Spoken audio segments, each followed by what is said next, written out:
Don't let others speak fear into your plans. I had seen that on Facebook. Like I said in my last video, if they get uploaded before this video, you'll know what I'm talking about. Cause I was saying Facebook is always a good place to get content. I had seen that probably like 3 hours, 2 hours after the little incident with Crete, whatever. If you're stopping by the channel, please consider like, comment, subscribing. If you don't subscribe, appreciate you for watching them anyway. But anyway, back to saying that.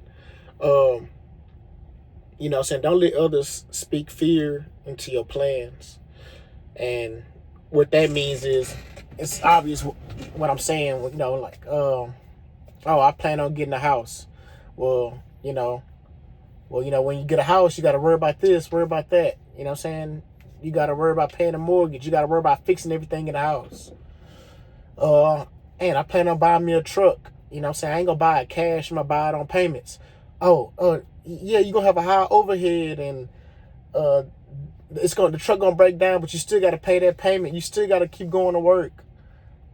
I plan on going to the oil field. The oil field, yeah, man. Everybody that goes to the oil field, man, it ain't what they say it is. You know, so they go out there and find it ain't what it said it is. All these things are things that was actually said to me at one point when I was telling people my plans from 18, 19, 20 to now. You know what I'm saying? And over the time, I always do whatever I want to do, but sometimes I already had fear of some things, and people added on to that fear, or they told me something that I didn't think about, which added on to the fear that I already had. You know what I'm saying? And I eventually came, not regret it, because I always had a plan no matter what. If I don't do this, I'm gonna do this. If I don't do this, I'm gonna do this. Oh, yeah, don't get your own apartment. You're gonna be moving back here and you're gonna be regretting it, and you're gonna be asking to come home. Yeah, that's the one right there, boy. That last one was for my dad, because I was trying to, when I turned 18, I wanted to get out of my grandma's house because she had too many people. My dad had just got out of jail, so she had him, my two sisters, my uncle, who was all staying in the same house. And I wanted to take some weight off of her, you know what I'm saying? And she always told me that I used to always ask, can I move back? I didn't need to, but I kind of wanted to, like, if I could stop paying bills and just, stop paying bills, my own bills, and, just help give my grandma some money and help her. You know what I'm saying? I regret it because I feel like nobody was really helping her like I was when I was staying there. You know what I'm saying? Not like I was doing a lot, but everything was better when I was there. It seemed like, my, grandma health and everything started declining more after I left. That would have felt like it. That would have seemed like to me, and I always be thinking about that constantly. You know what I'm saying? But anyway, yeah, all these things I just said are things that people told me. You know what I'm saying? Even now with the house, you know what I'm saying? Yeah, sometimes they speak negativity because they care. Just hang out right here till I get you okay. You know what I'm saying? Yeah, sometimes people speak those negative things because maybe that's not what you're thinking about, but my cousin told me, chances make champions, And I kind of want to, I guess I'm finished getting loaded, but I kind of want to go list of those things, the negative things that I did listen to, how it could have possibly went if I'd have actually went through with it. The first one, I'm gonna go with the truck, not getting the truck on payments. Not the cousin that told me chances make champions, but a different cousin. You know what I'm saying? I don't want to compare my life to others, but it's like, okay, you know what I'm saying? Nobody's better than nobody. I'm not better than nobody. Nobody better than me. Other people got different life situations, but, everybody got different life situations, but, you know what I'm saying? Everybody got an equal chance, I guess. Everybody got the same 360 65 days, whatever, however many days it is, I'm trying to hurry before the guy comes back. So, my cousin, he went and got his truck on payments, and now he on the second truck. I didn't, which I don't got the owner-operator problems, and now I'm here. My uncle told me, yeah, you don't want to have a high overhead. You want to get your truck on cash. You want to get your truck cash. You won't have to go to work. When you get that payment, you got to go to work. And saying all that didn't help me get a truck. Didn't try to come look at the truck for me. Just run at the mouth. I guess I feel like he didn't want to just be, he wanted to be the man of the family. He wanted to be the one that makes all the money and doing the best in the family and blase. That's what I feel. Because, if you say all these things, you want somebody to do good and succeed in life, instead of acting like you're trying to take them under your wing, you should actually show them step by step. Like, I did all this by myself, but I'm going to show you, since you my nephew, my family, my family member, somebody I love, blase. Instead of trying to use them just like the white people does, But, with the white people, my check always came out full, all that, At least you expect the white folks or anybody, another race, to F you over, not your own family. So that's one thing. What's another one?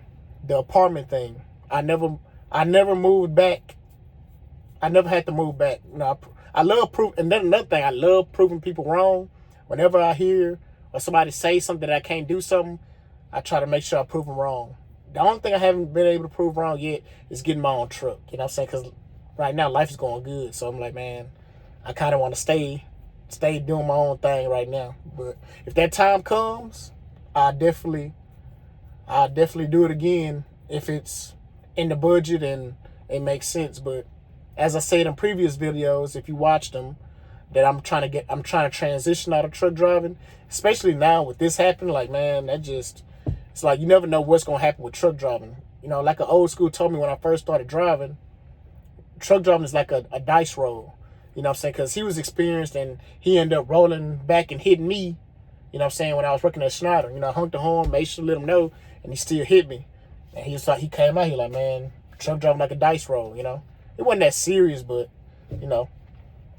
But he's like, man, I got all this experience. I still end up hitting you, So, yeah. So moving out of my grandma's house, I never moved back with family, I always had that, That's why I know it would have kept me working harder, and then I could have worked after that, But, yeah, having my own apartment, having kids kept me motivated to keep working, And then, like I said, what my uncle said wasn't bad advice. It was good advice. It made sense, but, sure, I got kids, so I got to do what I have to do, It wasn't a lease purchase. It's going to be from a dealership, All you had to do is come look at the trucks and she's a professional and all that.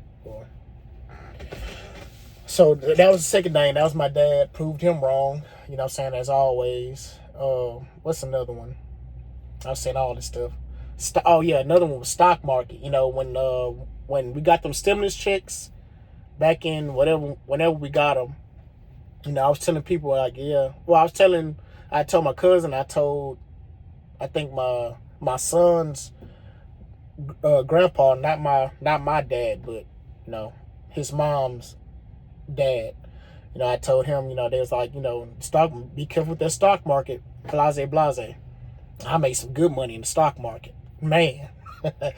I made some good money in the stock market. I'm not making no money right now, but the stock market is helping me get my first house. My realtor hit me up yesterday. I'm about to cut this video short. Maybe I might do a part 2. Comment down below if you want to hear more. Like, am I on to something? But yeah, the stock market is helping me get my first house. I put my money in the stock market. It was going up. It got me my down payment. Just off my money. My wife is gonna help, but I didn't want her to touch her money. I want her money to stay where it's at. But her being willing to help and always wanting to work and she don't like feeling like she's useless, but she's not useless. You know, everybody has their role to play, and she plays her role well, good, perfect. You know what I'm saying? Exactly how I need it. You know what I'm saying? So, you know, I put her money aside for any emergency situations, you know. But my money is it's our money, but my money is the frontline money. If knock off all the big stuff, and what I can't handle, that's where she comes in at. So yeah, well, he's still not. I guess he haven't got the okay yet. So the stock market, that was another one. I made some good money in the stock market. You know what I'm saying? You know, it must be, well, it's mostly your own community that try to not poison your head, but add that fear to your heart. You know what I'm saying? And try to deter you from something. But what made me not scared with that was because it was my money, but it wasn't my money. It was free money from the government or whatever it was from. Just use that to try to learn how it works and study how it works and make your own. You can make your own kind of plan that's comfortable for you. You know what I'm saying? ETFs. I'm not a financial advisor, so yeah. But ETFs, that's where you put your money at. To be 80% of your money right there to ETFs.